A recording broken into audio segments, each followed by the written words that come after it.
Welcome to the To Be Frank Show with Zacc and Strack. Frank Zaccanelli has been in the world of domestic and international business and professional sports for 40 years. And as a former minority owner, president, and general manager of the Dallas Mavericks, he's been asked to comment on current events and national news for most of his professional career.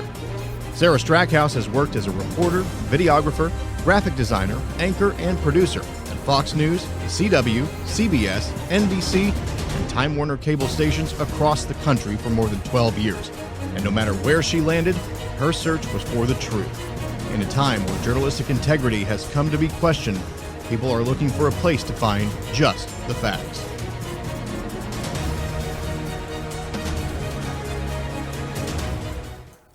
Hey everyone, thanks so much for joining us this afternoon for the To Be Frank Show with Zacc and Strack. How are you? Good. How you doing? I'm good. I am excited again. I feel like I'm excited about these shows now because, I do my research as you do through the week, and there's so much stuff going on that you can't even really, you got to really decide, like, okay, what are we really going to cover? Well, and that's what I feel like we're always just saying, okay, as we're like doing our planning meetings, we have, okay, I guess, we don't have enough time to talk about this, not enough time to talk about this. Right. It's never for a lack of content.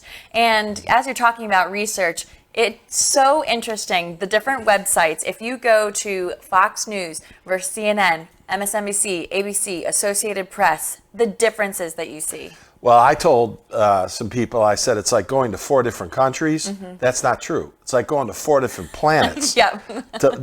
This is just, it's the reason I think we do the show. It's really something that I think about when I watch and I say, okay, they're not really covering any of the topics that they're covering. Right. And then you go to the websites and now it's undeniable. It's all there in print. And it just tells you about the divergence, Sarah, that's in this country right now is that, I think that CNN and MSNBC, let's use both of those, I think they're a little bit afraid of their viewership of really covering this Biden thing as heavily as maybe they want. Now, on the other side, Fox throws a party every day. Right. And that's not great either. Well, because that's what it was when Trump was in office. Correct. That is that turnabout fair play. Yes, exactly. But you really look at these websites where I get a lot of my information, and you think you're literally in 2 different places. You really do. And then even if there is the same story there, the headlines are so incredibly different. And you can just tell by reading some of the stories. I mean, I've been a journalist for, 10 plus years. And depending on what facts you put in there and leave out, you can change a story completely. Oh, yeah. You can really make a story sound right, sound left. You can make someone sound like a monster. You can make someone sound great, depending on what sound bites you use and what facts you include. So it's just so interesting comparing.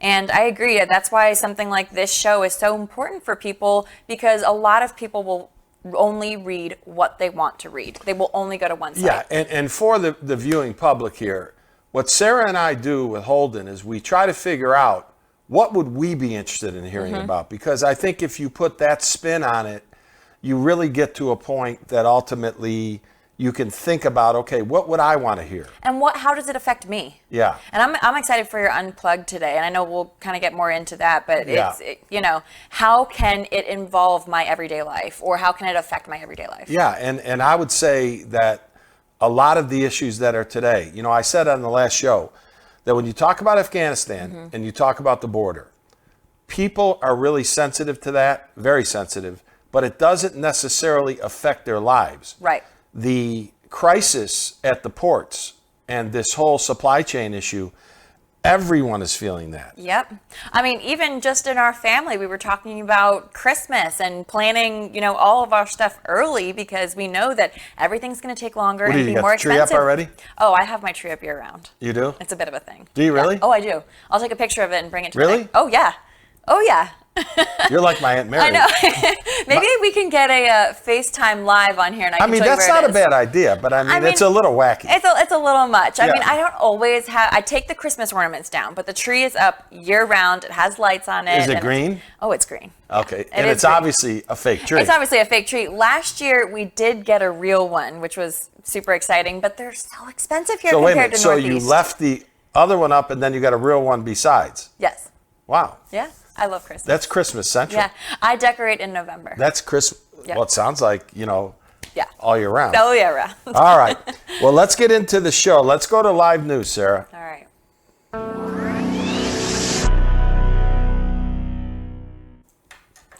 All right, so first off, we are talking about the transport of illegal immigrants in the middle of the night. All right, so this is what I have to say. And I've heard from a lot of people that feel the same way. Mm-hmm. The only reason you'd be doing this in the middle of the night is you don't really want to expose the fact that you're doing it. Right. Why else would you do it that way? Right. And we get back to the same theme, and you're going to hear more of it out of me today. More today you're going to hear. The messaging and imaging problem of the Biden administration, in my opinion, is the worst I've seen in my adult lifetime. Mm-hmm.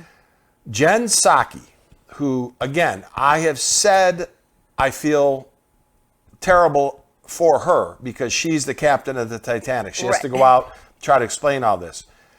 But sometimes there's an arrogance with her. There's this. What word would you use? Sarcasm. Okay. I mean, I agree with arrogance. I mean, it's sarcastic and it's almost condescending. Well, tell everybody what she said. Okay, so before we go into the clip, just kind of backstory. If you're new to this story, the issue is that the New York Post did a deep dive and saw these planes coming in late into the night, 2 a.m., 4 a.m., and again, you'll see this in the clip. Filled with kids, right? Filled with people that were coming into New York and Texas and Texas and basically being flown across the country in the dead of night, and they are contracted with the federal government. So reporters looked into this. These are all legal immigrants. Illegal immigrants. Okay. Yes, all migrants is what the official term that they're calling them. So let's roll the tape and kind of see the exact quote that she said. Okay.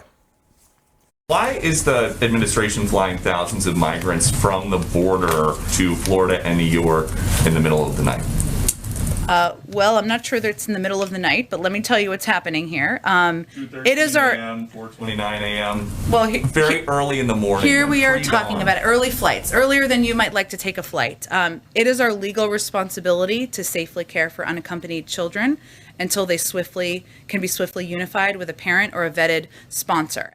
Sarah, now that seems to me to be a person that doesn't want to answer the question, is evasive, instead of just saying, look, we're doing these things at night because we're doing them at night. Give some reason why you're doing them.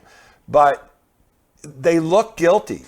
Earlier than you might want to get. Well, come on. It's 2:30 in the morning. That's such a snarky remark. Yeah, and see, I've been on this for the whole series of season 2, is that, and the Biden administration has got a communication problem. It really has a communication problem. They create a lot of their own problems. I agree. The average person, the average independent, which I'll get into, sees that. Okay? They hate it because it's not newsworthy. These press conferences are supposed to be newsworthy.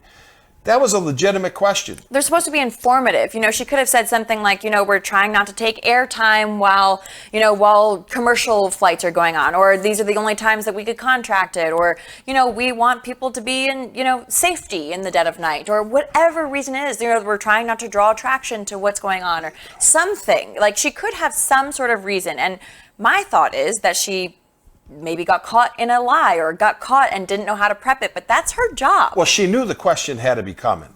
I'll give you a stat here, and this was a stat from out of the New York Post.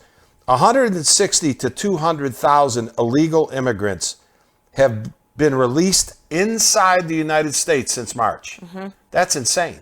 And I was talking to a Homeland Security officer who was saying that a lot of the people who are being released are people who are awaiting trial for something. So they might have gotten convicted of something, might have had criminal charges against them. They're being released and then they have to show up for their trial date. Well, that obviously is not going to happen. Right.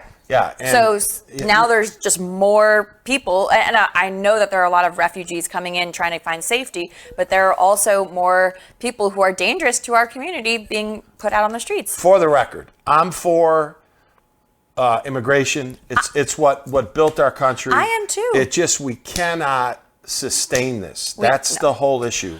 We just can't sustain it. No, I agree. And I think so. Zacc said that the children who were flown, that they were children on these flights, and they were flown to reach their destinations, and then they were going to continue on to their final destinations to be reunited with parents or vetted sponsors.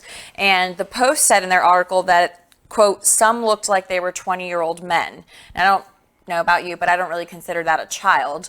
And the other thing is I was kind of looking into how people are vetted and what these vetted sponsors mean. And in March, the Associated Press reported that FBI checks were waived as caregivers for new migrants. So where are all of these kids going? But am I right, and I want to make sure I'm right, that earlier on in this border crisis in Dallas, Texas, where we live, kids were being shipped to the convention hall, Yes, and they the were being convention put in the, center, yep. I mean, there's no sponsor there, there's no family there. Ages 15 to 17-year-old boys, men. Yeah. I don't, Yeah. whatever. Again, this is something that I think can be avoidable to a level for the Biden administration. I want to say it again. I say it every show. We are not an ideologically based show.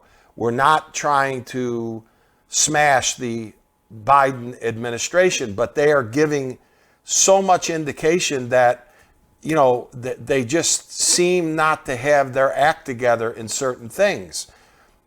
This is a case, again, where they've made a decision prior to, we're going to change Trump's policies at the border.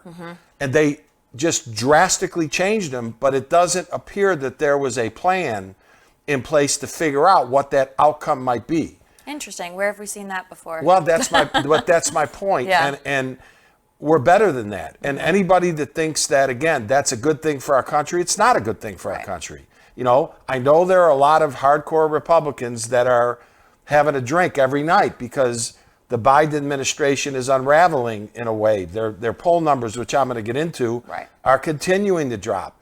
This is no reason for a celebration. Right. What we're trying to do is get the news out, and there's no other way to say it other than some of these issues that the Biden administration, in my opinion, created on their own are disasters. Absolutely. And then when you have Zacc, you know, being, I would say, condescending to reporters, I mean, that's not helpful either. It's not helpful. It's a bad image. Yeah. It's just not it's not a good scene. So we'll this border thing's not going away. And to reiterate, you know, we're both for immigration. I mean, immigration is I'm an immigrant. I'm a byproduct of immigration. My family, they were immigrants. They came over from Italy. I mean, everyone in this country has an immigrant at some point.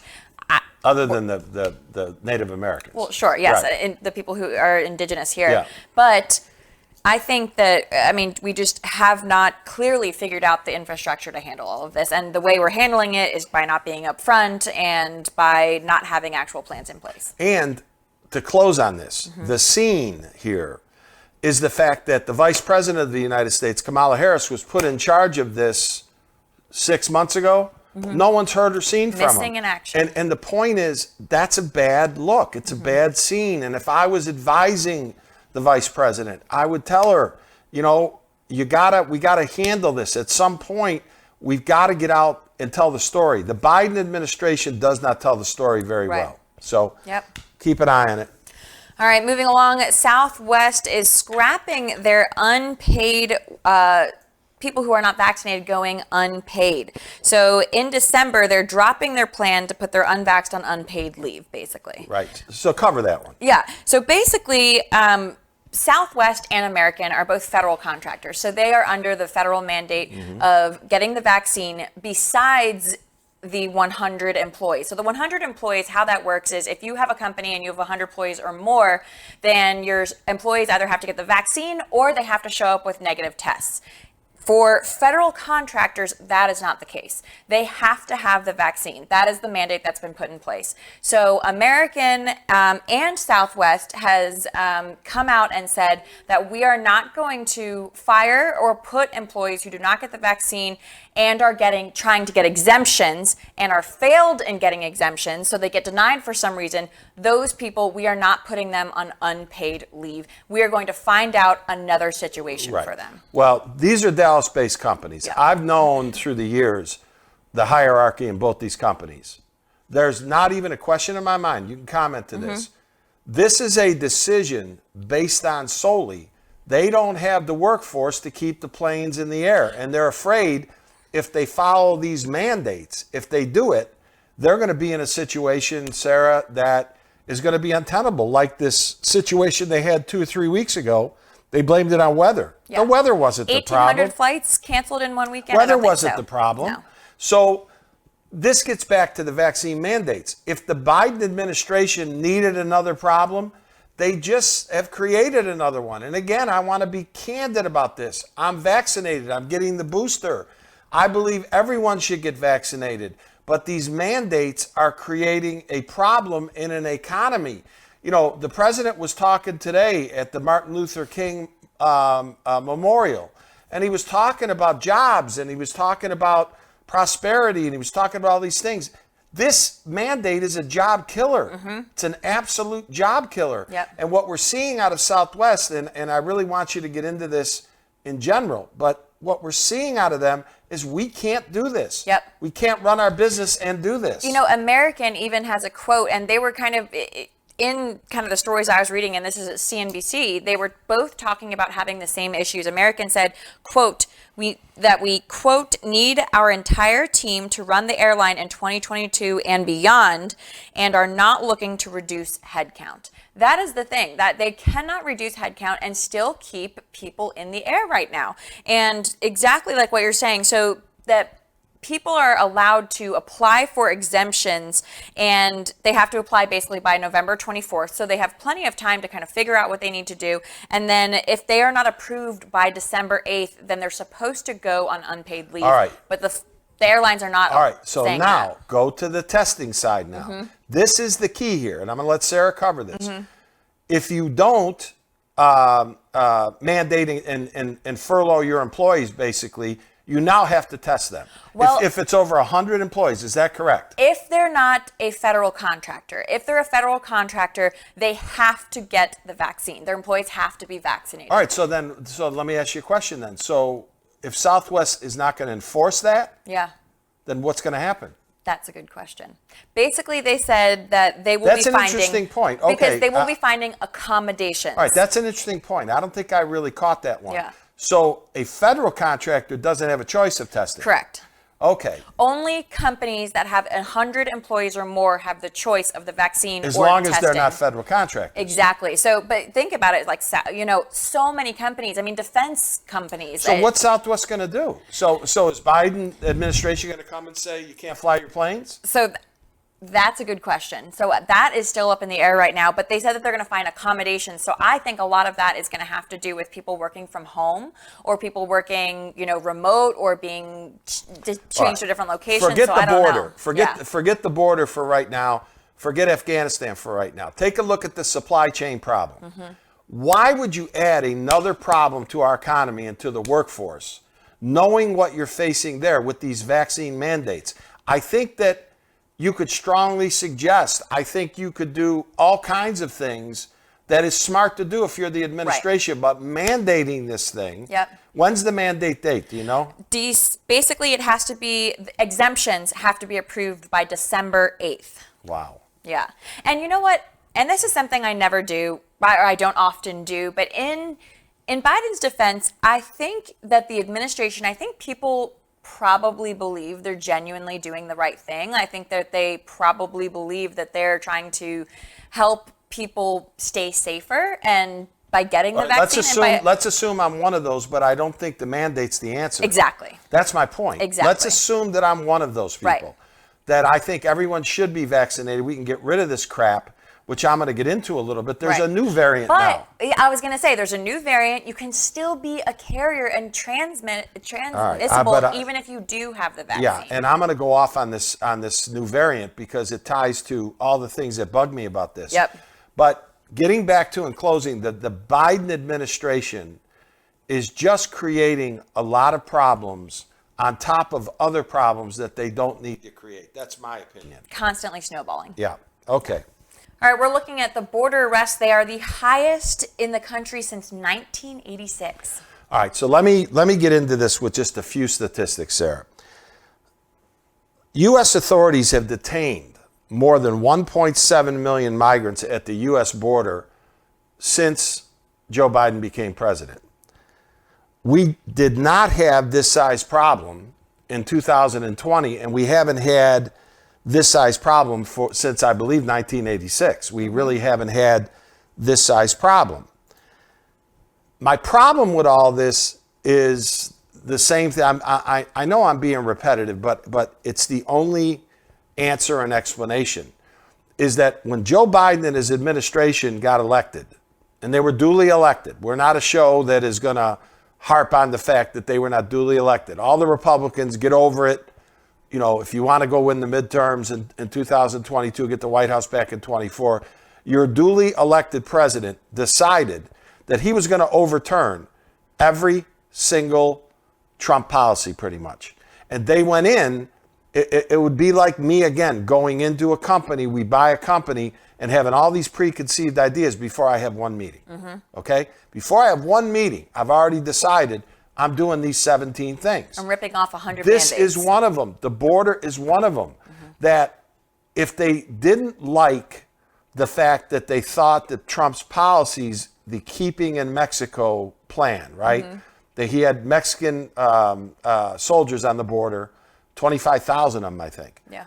If they thought that was inhumane, then they should have negotiated with Mexico and come up with some middle of the road scenario. But what they did is they just said, we're reversing everything that this guy has done.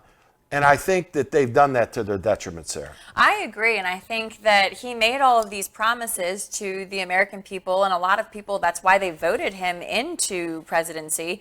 And suddenly, and also the Title 42 that we talked about last time, I mean, some of the stuff that he has tried to reverse, he can't, or is now keeping in place, so people are unhappy with that. And then he's also come in and trying to make all of these changes, exactly what you're saying, ripping off 100 Band-Aids without understanding what wound is underneath them. Well, and it's all for political reasons, right? I mean, when you look at it, it's all because that's what his political base really wanted him to do. Yeah. His political base, based on numbers I'm going to give during the Unplugged, is eroding. So what have they really accomplished? I don't think they've accomplished much as it relates to that, okay? Yep. And again, I advise heavily that they should message better. They should explain things better. You know, they've never really given a great explanation for why this border mess is such a mess. Right. And they fly kids in the middle of the night. It just looks fishy. Yep. You know, and so this is a problem, Sarah, that I don't think is going away. Oh, anytime soon. not anytime soon. And I know we've talked about it past shows, but I mean, it's almost double the amount of migrants who are here than every other year, you know, or every other term, essentially.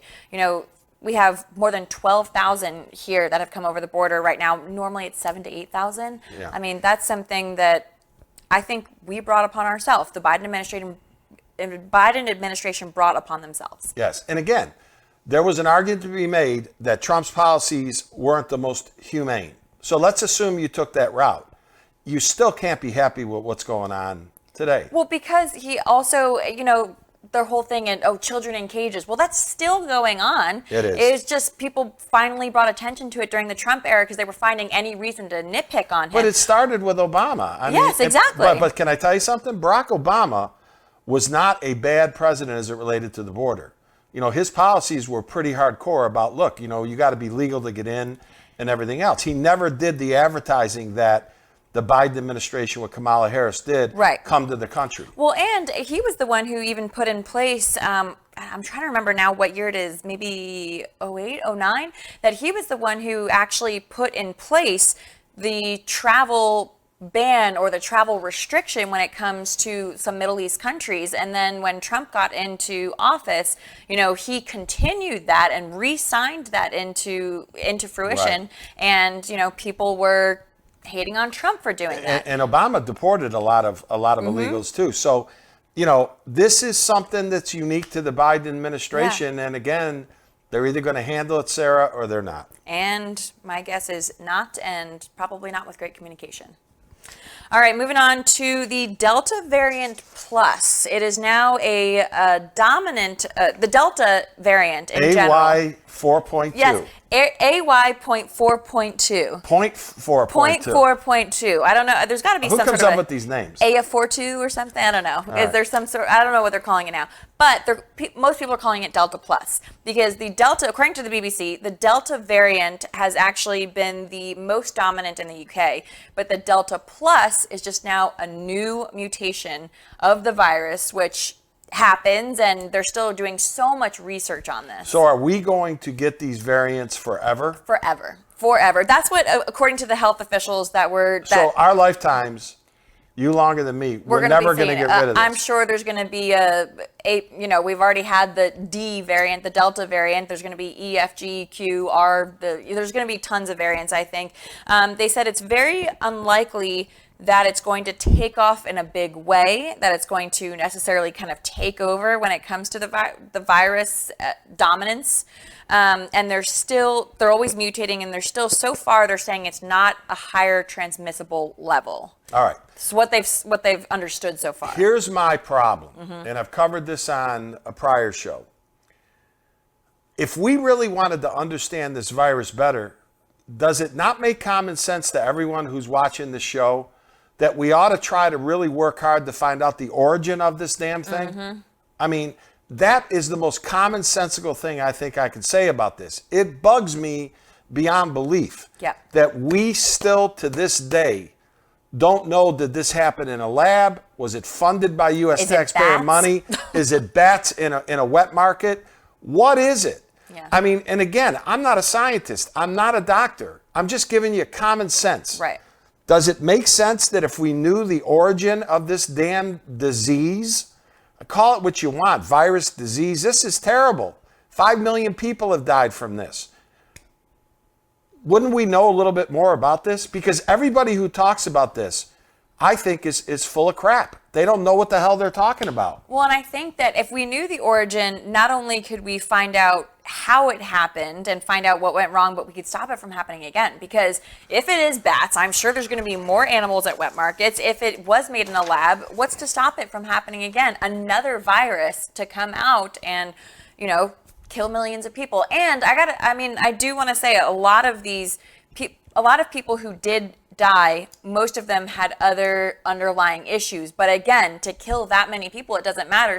They could have lived with those underlying issues for years. Yeah. I mean, shame on anybody that doesn't think that 5 million people is a lot of people. It's a big number. But look at the interruption in the world. This whole crisis that we're involved in now in the supply chain is a byproduct of this mess. Yeah, it's a byproduct of this mess. But more importantly than anything, this is the worst thing that's ever happened. This could be sacrilegious because I'm from upstate New York, you're from Jersey. I think this is worse than 9/11. I never thought that I would live to be able to say, anything was worse than 9/11. That shook me up more than anything. And it's just personal opinions. But this is the worst worldwide anything that I've seen in my lifetime. And I think a lot of people my age believe that. Yeah. They see that. It's restricted everything that you do. It has hurt families. It's hurt businesses. And we still don't understand the origin of it. Yeah.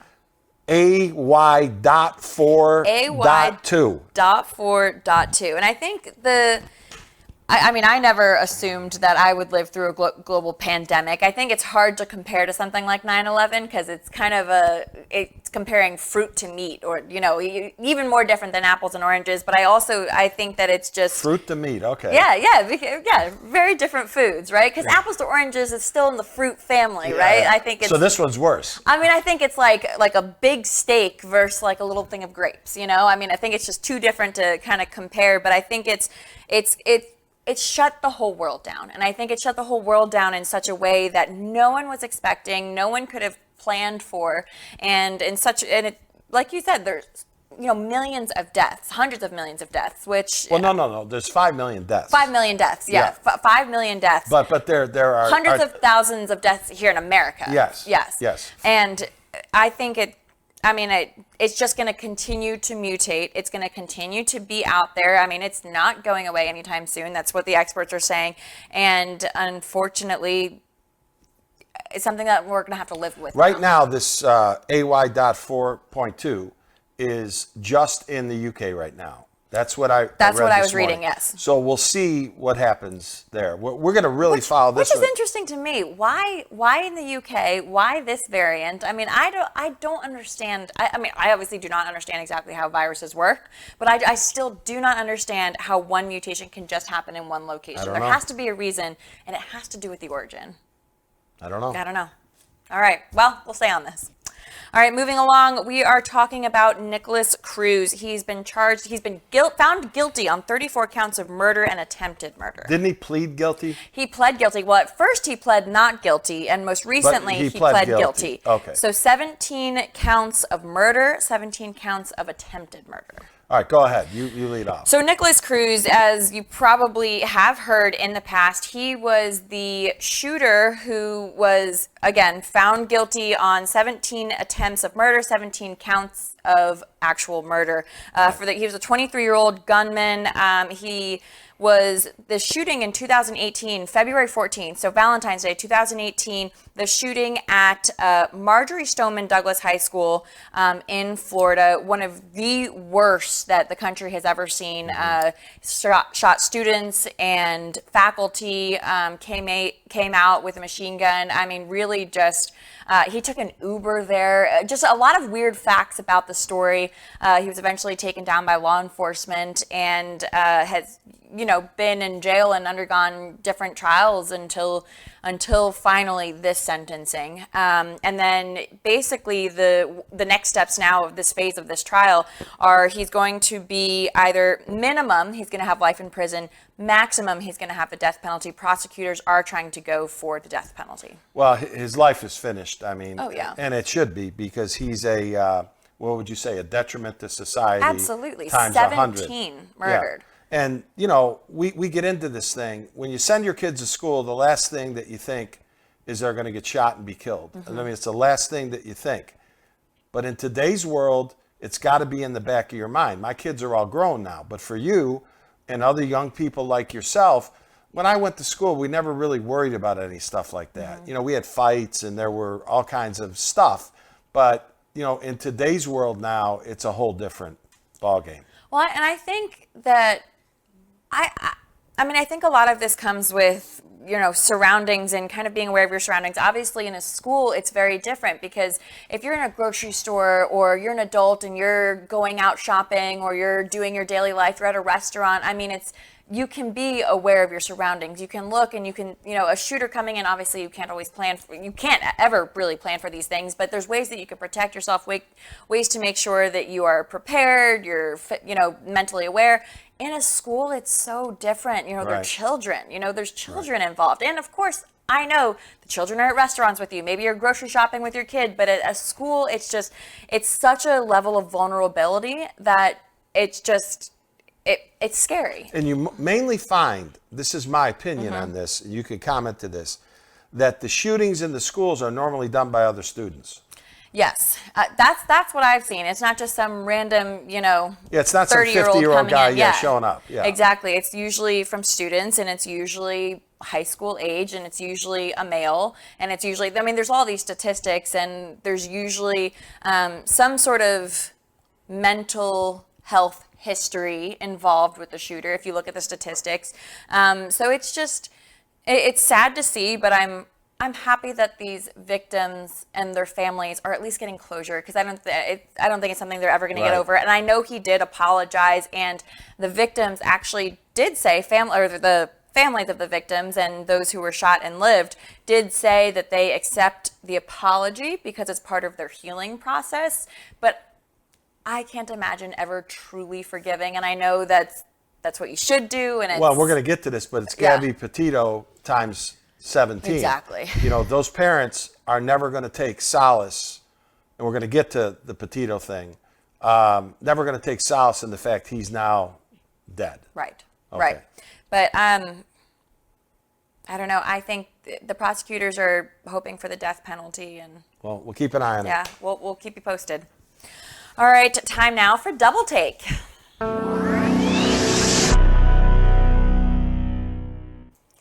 All right, so this first one we're talking about is market manipulation. All right. Now, this is a pet peeve. So I've got a list of them. People know me. This is a pet peeve. And I'm going to give you opinion here, a lot more than I'm going to give you hard, cold facts. And then you can comment to some of this. In today's world, everybody pays attention to the stock market much more, heavily pay attention to it, I would say, than 15, 20 years ago. And part of that reason is the 401k pay plans and the savings plans have really become a big issue for people over that period of time. The issue really here is that I've invested in stocks a lot of my life. And I don't, sit around and try to study them. I have people that do that. I'm not smart enough. I think that's something that you have to really keep up with. In the stock market, you have really two levels of, investor. You have the institutional investor. And what do I mean by the institutional investor? Those are the hedge funds, the big banks, the sovereign wealth funds that invest in big numbers in the U.S. stock market because it's deemed to be a safe place to put your money. Then you have a much smaller percentage, the retail guy. That's me, that's you. That's all your 401k people that are out there. That's the retail sector, okay? And that is about 15% of the market. The institutional side is about 85% of the market. So I talked to some friends over the last couple of days thinking about this story that are in the stock market business. And I said, what would you say if I told you that I believe that the big hedge funds are manipulating the stock market? They said to me, well, Frank, what do you mean? And I said, well, when bad news comes out, the market goes down 500-600 points. Bad jobs report, bad this, bad that. And the market goes down. And then 2 days later, the market's up from where it was before that, like the bad news was completely wiped out. And I said, the problem that I have is the hedge funds and the big institutional people, they want volatility. That is a given. I'm going to go a little bit over. They want volatility, okay? The volatility creates the ability to arbitrage. Now, what an arbitrage is you play in the middle. You buy a stock and then you buy puts on that stock, or you collar that stock, and you're trying to make a spread in the middle. You're dealing with so much money on the institutional side. The average investor, who's the average guy, doesn't do that. But these massive swings really bother me because it just gives me the opinion that the market is being manipulated by this arbitrage. Again, I don't have hardcore facts, but I know that I've talked to enough people, we've heard from people on the show, what about my stock market account? What about my 401k? And it's really hard to explain, Sarah. I know, I agree. And I think that, I would have to agree with you. That's why this SEC even exists, is to try and regulate the market, or at least regulate people who are... Yes, but this arbitrage situation is not, it's not illegal. Yeah. They're doing what the market is allowing them to do. There's been discussion about these big hedge funds. Are they manipulating the market, and should we pass legislation to not let that happen? But nobody's ever done anything about it. Do you think we should pass legislation? I don't know, because I'm a free market guy. Yeah. It bothers me when I see these things. I'll give you an example. The S&P is a big index in the stock market. It's trading at 23 times earnings. This thing is overheated. 23 times earnings is rich, rich, rich. Yep. And so people always, I get a lot of people that say, well, what should I do with my 401k? I tell them, talk to your advisor. They know a lot more than I know. Right. But the fact of the matter is that there's just something about this that bugs me. So we'll keep an eye. I think the market is really, really good right now in an economy that's not that good. And so you wonder, is this the last bastion where people have said the U.S. stock market is really the only place I can put this money? Right. There's no place for me to put it. I don't know. Well, I don't have an opposing view on that, so I just want more. That needs to be an unplugged. But it's something to kind of pay attention to and look at. Absolutely. So. All right. Well, the second subject we're talking about is the Ahmaud Arbery trial. Yeah, and I'm going to let you handle this one from the top, but this doesn't get anywhere near the publicity that it needs to get. This was an awful scenario. Mm-hmm. This kid's jogging. He's a former high school football star. He's jogging in this neighborhood, and he gets shot by these two country bumpkins that are now saying, well, they took the civil defense in their own hands, or whatever the hell their argument is. It's a bunch of BS. So, so this is my problem with a lot of stories like this.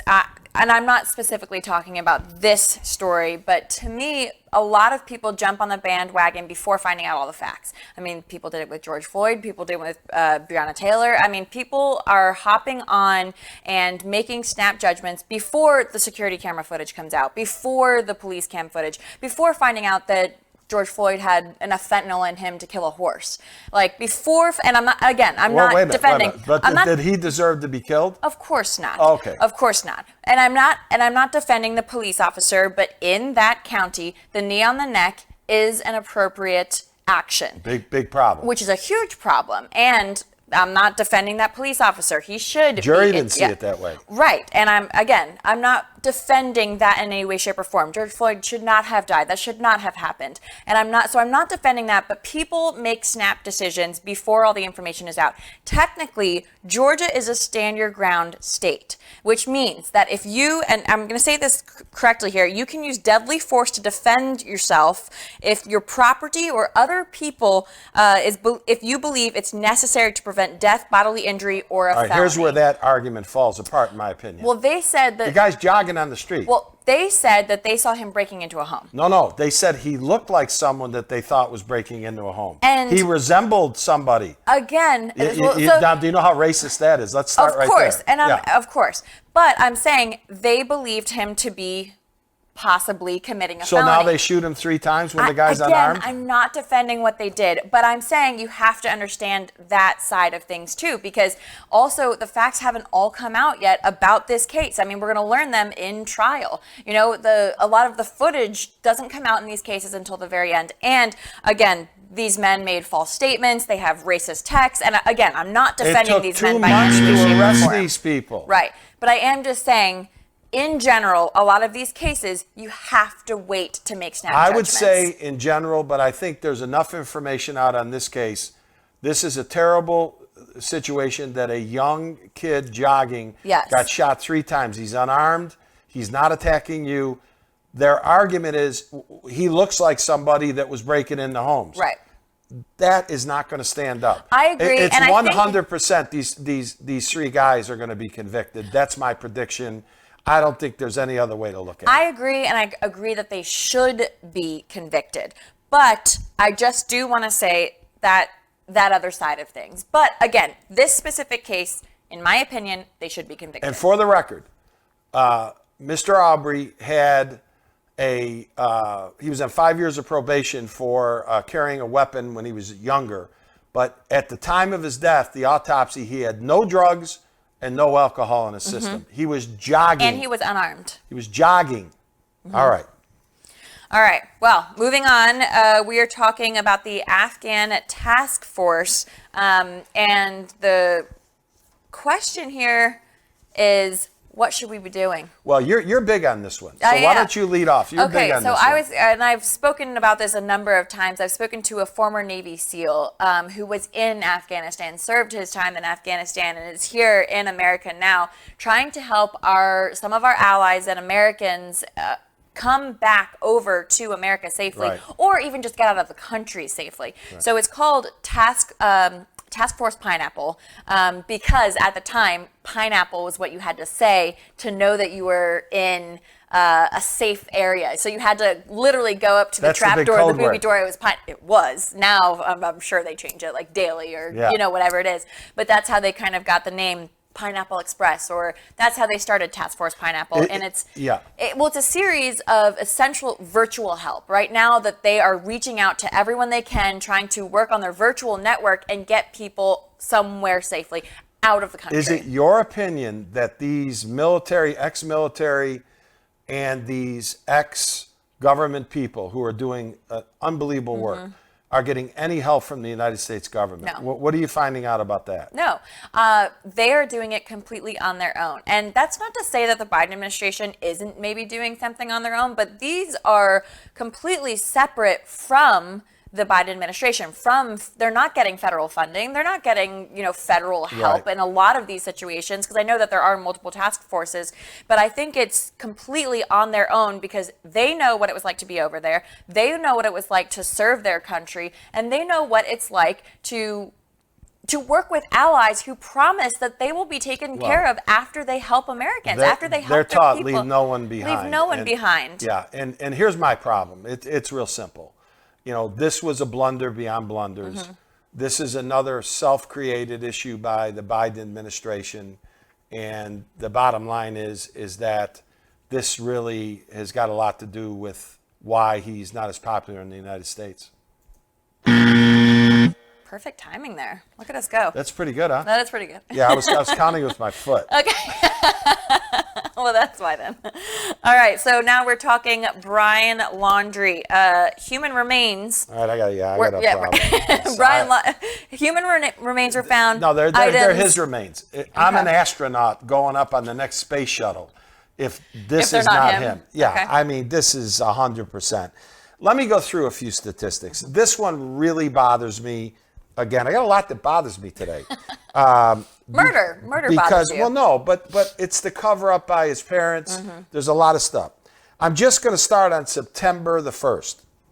Brian Laundrie returned in a van to Florida. Petito is not with him. Okay? That should sum up the whole thing, but it doesn't stop there. Flag 1. He goes out, and then he comes back, and he's got her van, but he doesn't have her.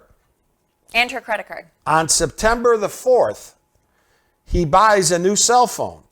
His attorney, Steve Butalino, I believe that's his name. He's Italian. I ought to like him, but I don't like him.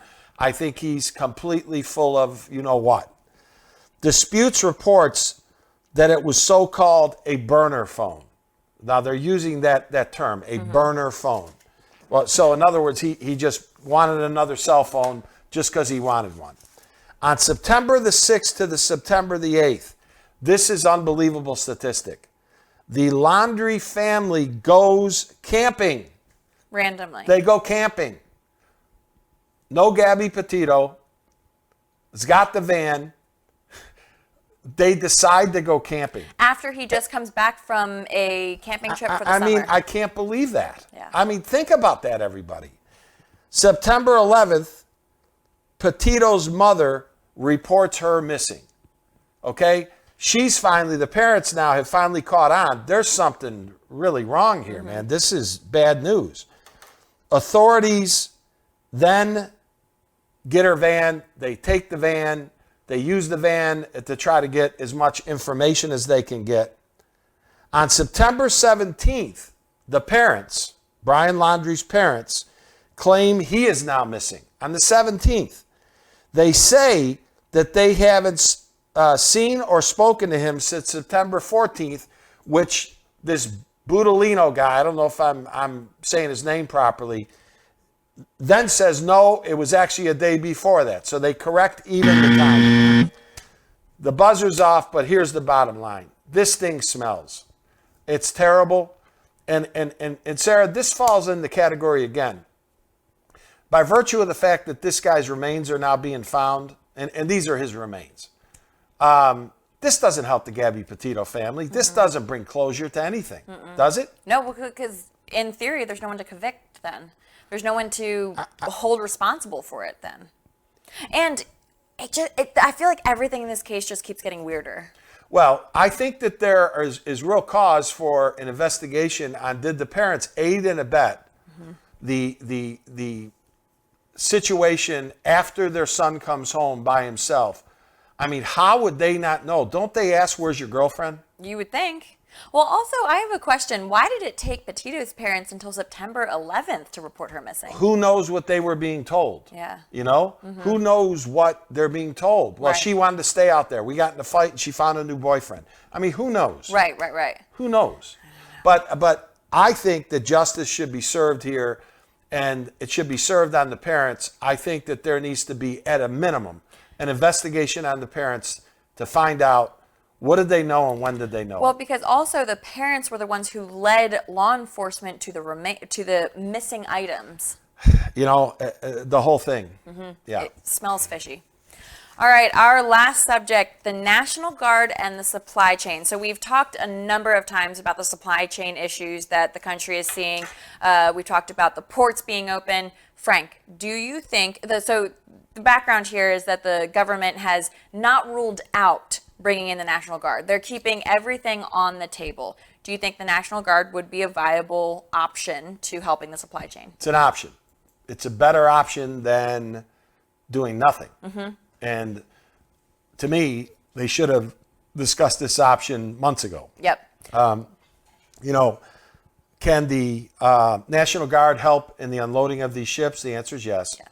Can they drive trucks? I think the answer is probably yes. Yep. And can this get us through this phase until we make more longer term? I think it's actually a pretty good idea. The problem is that CNN is suggesting that the Biden administration probably is not going to do this. Right. That's what I read this morning. Yep. And they have pretty good sources as it relates into the Biden administration. If they're not going to do this, what are they going to do? Right. What is the other answer? What is the alternative? Well, or multiplicity of answers. Yep. But they talked about a task force, Sarah, and they said they put a task force in place 3-4 months ago.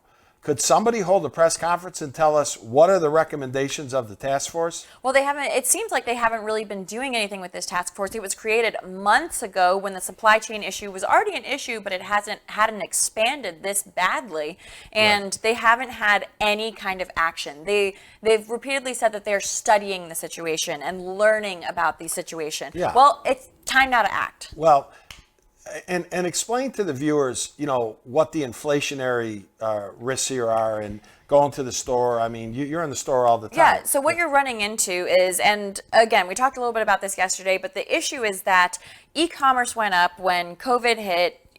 Factories overseas were shut down. So once everything opened back up, everything was finally able to function again. These boats are coming over from Shanghai.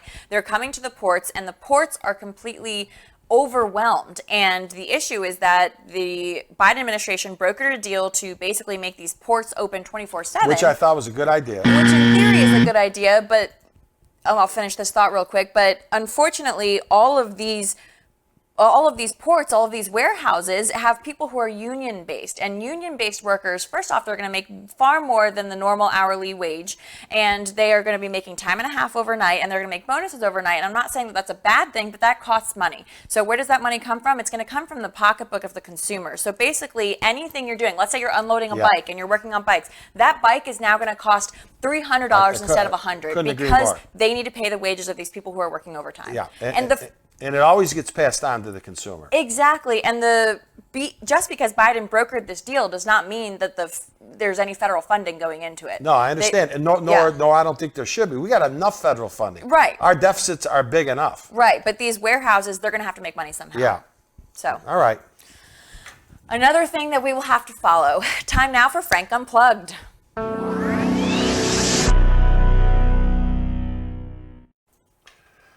All right, so Quinnipiac University, you've heard me mention them on several other shows. They are a very reliable poll and survey group that basically lets all of us know kind of the trends of approval, non-approval, like any poll. Well, they just conducted a new poll between October 15th and the 18th. I talked about their poll they did right before that, about 10 days ago, where Biden's numbers were really in the tank in most categories. To really hit the Biden piece of this, 37% approve of Biden's performance. That's down a point, and 52% disapprove, which is actually up a point. So in theory, on the Biden scenario, the numbers are bad, but they're about as bad as they were, 10 days ago, give or take. Here's the problem. 28%. Now, this is a huge key. And I talked about this during the election of 2020. 28% of registered independents give the president an approval rating positive, and 56% of independents, according to this Quinnipiac poll. These aren't my numbers. Quinnipiac poll, 56% disapprove. Those are really bad numbers. When the independents are now leaving the scene, I'm an independent, they're going to swing. Because I've talked a lot about, you've got a solid base over here of 40%, right, on the Republican side. Got a pretty solid base over here on the Democratic side of 40. And then there's 20 in the middle, right? And they're going to be the swing in terms of any close elections and all that. These are really bad numbers. But one of the reasons why I wanted to bring this up, because I did cover this, is Trump got involved now, and they looked at Trump as it relates to this survey from Quinnipiac. He's not much better. 39% of the people that were in this poll, in this survey, approve of Trump, and 52% give him an unfavorable rating. That's nothing to write home about either. And what does it basically, I think, tell us? Well, a majority of the Americans questioned in this poll, 58% said they don't want Trump to run again. It's 58%, okay? So that lends itself to that solid 40% base, that right? Those make kind of the numbers kind of work. You got 58%, the hardcore Republicans, the Trumpers, of course they want him to run. But 58% do not want him to run. 35%, so even less than maybe that 40%, according to this Quinnipiac poll, 35% want him to run. Now here's the division. 78% of the Republicans support Trump's House bid, but not all the Republicans, support Trump's bid. And here's what this is going to come down to, I think. Donald Trump has an opportunity with all of his problems and all the things that he did, good and bad, because he did some good things. He has a chance to be the kingmaker for the Republican Party. Is he now going to be the guy that is going to have to be sitting in the Oval Office? Or can he see maybe forward a little bit that maybe someone less polarizing, maybe someone a little bit younger, someone that doesn't quite have the negative appeal that he has? And he has a lot of positive appeal in his base, no question about it. But is there another person that might be able to stem the tide? Well, Mitch McConnell, in his latest comments, thinks so. Now, you got to remember, McConnell is not a big Trump fan. Mitch McConnell, of course, is now the minority leader in the Senate. He was the majority leader in the Senate when the Republicans had the Senate. And you have to remember, Mitch McConnell's wife worked in the Trump administration, and she was one of the ones right after January the 6th that resigned. Mitch McConnell's quote is this: "I do think we need to be thinking about the future and not the past." He went on to say, "It's my hope the 2022 election will be a referendum on the performance of the current administration, not a rehash of suggestions about what may have happened in 2020. I think what's happening is Mitch McConnell, who's the senior guy in Congress, is sending a very strong message that if the Republicans want to move forward, they've got to move forward understanding what I've been saying on this show for a long time. They got to just live with the 2020 election. You have a duly elected president certified by Congress. If you want to win back the White House, then you work in 2024 and leading up to 2024 to do that. Another problem that is going on in Washington, and I'm going to wrap this up, is that once people get to Washington, either in the House or in the Senate, they make it their lifelong deal. Once you get there, you don't leave unless you get voted out. I believe in the construct of the Constitution of the United States. The framers of the Constitution thought people would come from around the country, serve their country for 4 to 6 years, and ultimately then go back to their jobs. We never thought about the career politician. I know they didn't think about it, but that's really what we've got here. And the age of some of these members, in the Senate alone, 23 members of the Senate out of 100 are over 70 years old. I mean, nobody wants to get out of there. And now you take a look at Trump. You know, he's in his mid-70s, okay? Everyone says, well, he's cognitive and all that stuff. Okay, let's assume he is. Joe Biden's going to be 79 years old his next birthday coming up here. 79.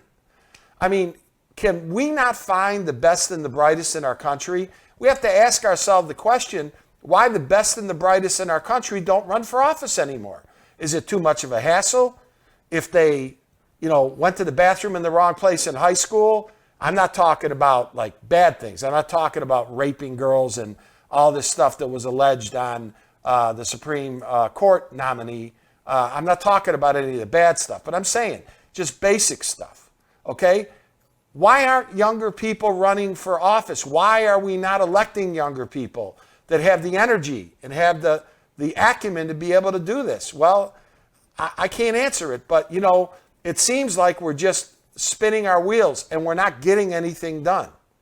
So in closing on this subject, I would just say that these polls are important because I think they tell a bit of a story. On the Biden side, the poll numbers are disastrous. And it's a communication problem. It's everything I talked about.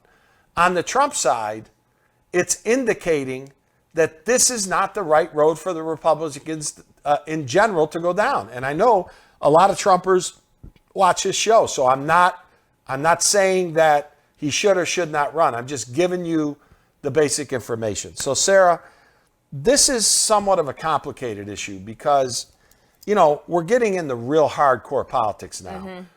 Donald Trump did a lot of really good things when he was president.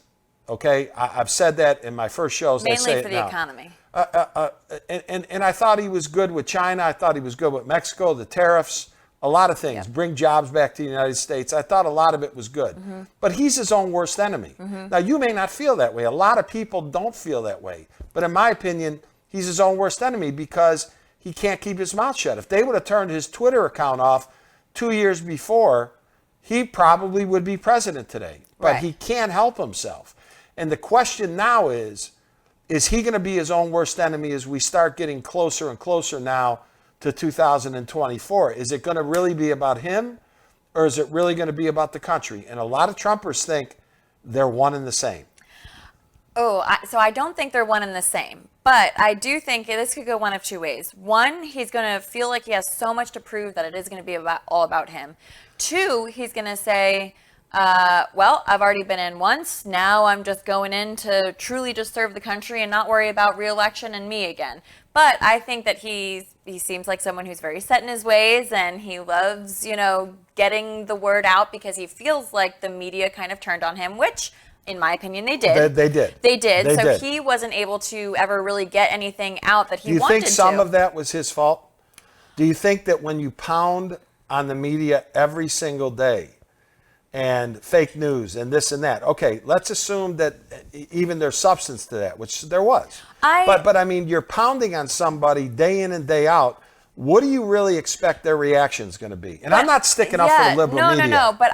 But in my opinion, as a journalist, your job is not to be upset or hurt because the president doesn't like your channel or hounds on you. Your job is to report the truth. And the truth got lost. I truly believe the truth got lost. But your job is to also keep your producers and the head of your network. That's not news happy. Then. That's not news. That's a show. That's a show. But that's then. The problem. And that's the problem. That's what I understand, and I understand why Trump was so upset with the media. I mean, you looked at some of these stations, and I'm not going to truly call anyone out. Call them out. CNN. Okay. You look at CNN. MSNBC. MSNBC. Even the Associated Press, which is supposed to be truly in the middle, just a place to find education. Okay, but on the other side, do you think that Fox is in the middle? Oh, no, I'm not saying that by any means. I think Fox is conservative. This is across the board. Across the board, but I don't blame Trump for being so upset with the media. And the media, I think that the big networks, and a lot of times the local, it's not the same situation, obviously. I've worked in local news forever. I've worked for,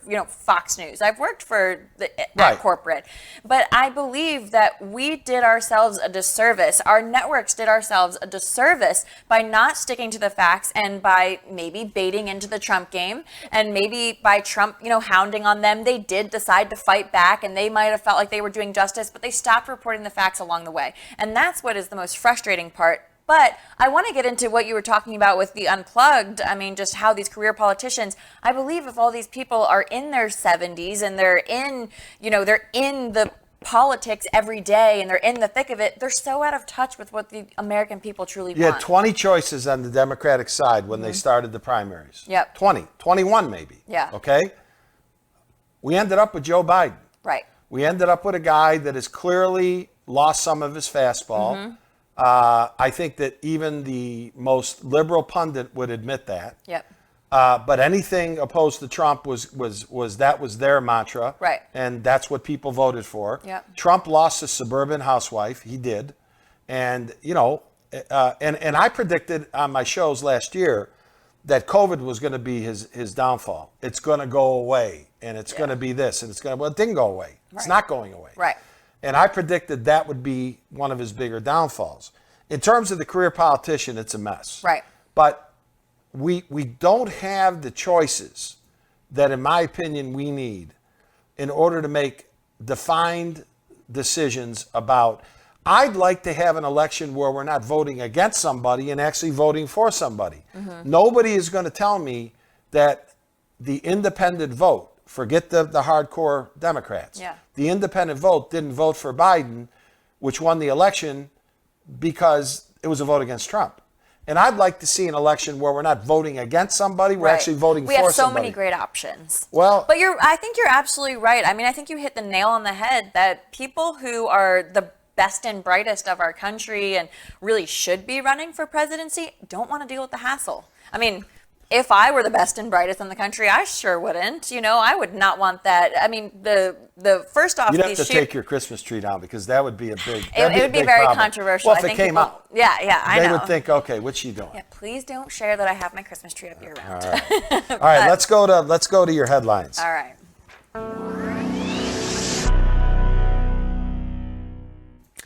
All right, well, law enforcement say that human remains and items belonging to Brian Laundrie were found in a park near his home Wednesday morning. Fox News reports that the park has been closed to the public as the search for Laundrie continues. It is believed that the remains are Laundrie's and he was underwater for some time. He's a person of interest in the homicide of his then fiancée, Gabby Petito. He's also wanted for an arrest in the unauthorized use of Petito's bank card.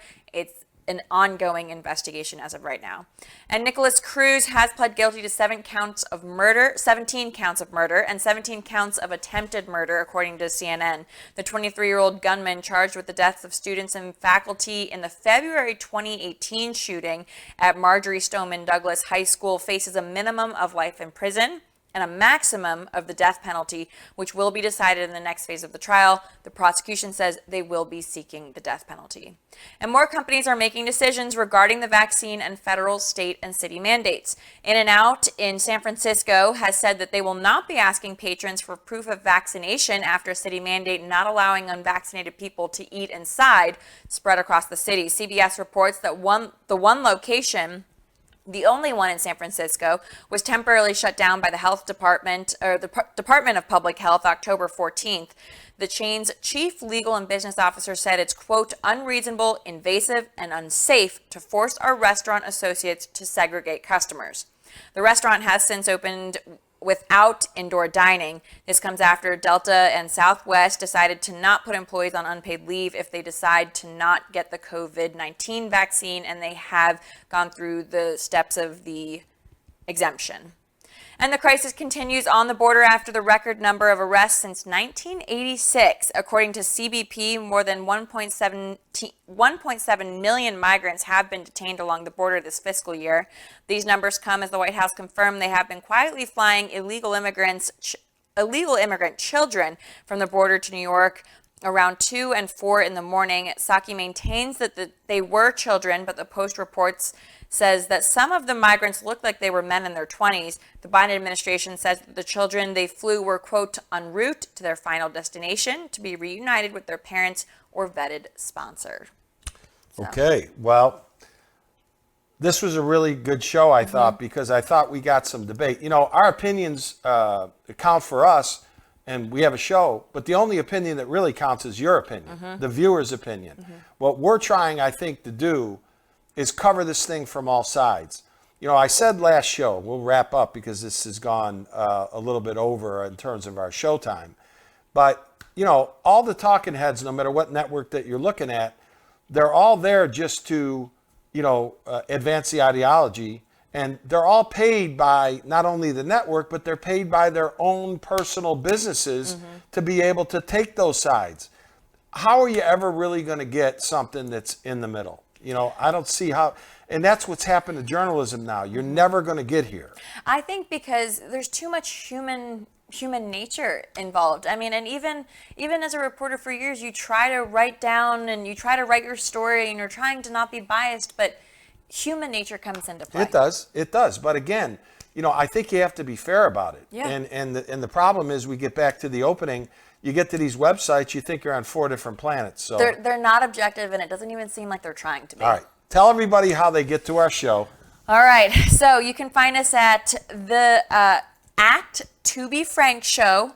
That's on Facebook, the at To Be Frank Show. Also, tobefrankshow.com if you want to visit our website. And if you want to send us an email, you can go to the To Be Frank Show. Send it to Sarah. Don't send it to me. No, this is our show Oh, okay. email. Oh, okay.